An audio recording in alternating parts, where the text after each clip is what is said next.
Voilà, donc on est comme d'habitude sur le site Zperf, hein, c'est toujours le top. Donc puissance maximum 510 chevaux. Donc en kilowatts on est à 375 kW et 650 Nm de couple. 170 chevaux par litre, 217 Nm par litre. C'est plutôt pas mal. Hein. Là on voit propulsion plus autobloquant, donc ça c'est la transmission, boîte de vitesse à 8 rapports avec mode séquentiel et le célèbre train planétaire. Comme on a vu dans la précédente vidéo, je vous ai expliqué un peu ce que c'était. Un peu, c'est compliqué à expliquer, mais voilà, j'ai expliqué dans les plus gros. À l'avant, disque ventilé, percé, acier, étrier, fixe 4 pistons. En freinage, on est encore léger. Disque ventilé à l'arrière, percé, acier, fixe, 2 pistons. C'est un peu malheureux. Donc le point d'entrée, on a 1730 kg. En Union européenne, on est à 1805. Bon, c'est quasiment la même chose. Hein. Le rapport poids-puissance, 3,6 kg par chevaux. Prix de base, 102 000 €. Elle a légèrement évolué en 2022, donc un an plus tard, elle est à 107 000. Bon, après, ça reste indicatif, hein, tout ça. Le prix, le tarif reste très indicatif. Puissance fiscale 41 chevaux, année de lancement 2021, ça on l'avait vu. Donc 510 chevaux, coupe maxi on l'avait vu, 650 Nm. Le point annoncé c'était bon, la vitesse maximum 250 km/h évidemment, c'est limité électroniquement. C'est toujours un peu malheureux mais on est en France.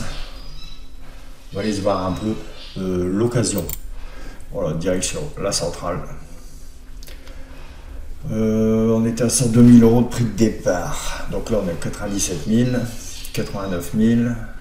Bon, évidemment, c'est un véhicule qui a 3 ans maintenant.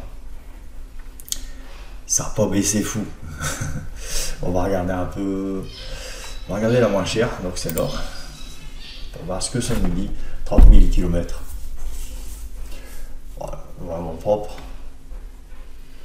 Donc 30 000 km, nombre de portes, 4 portes, 5 portes avec le coffre, toujours, mais bon. Consommation du litre au 100. Donc équipement, système audio, écran tactile, 7 airbags, ESP, airbag rideau, bouton de démarrage, contrôle de frein en courbe. Ça c'est tout. Ah ouais, c'est toutes les options ça. Bon, les options, ça va dépendre de ce que vous voulez acheter. Hein. Donc c'est plutôt pas mal. En photo, on peut se voir un peu les photos. Ouais, elle est propre. Hein. Après, c'est un véhicule très récent. Critère 1. Les feux sont magnifiques.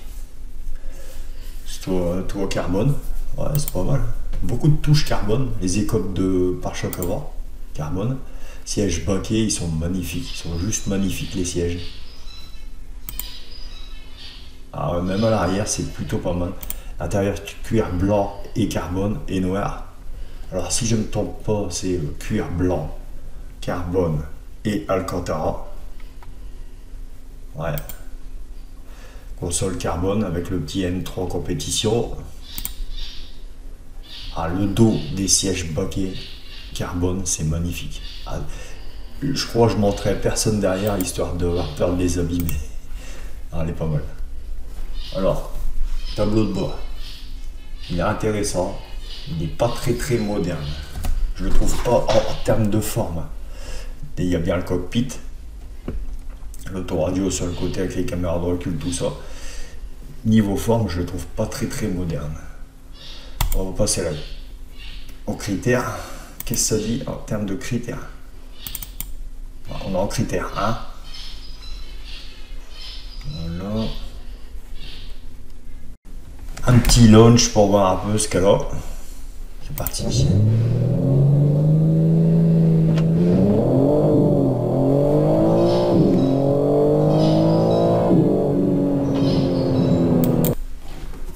Deuxième.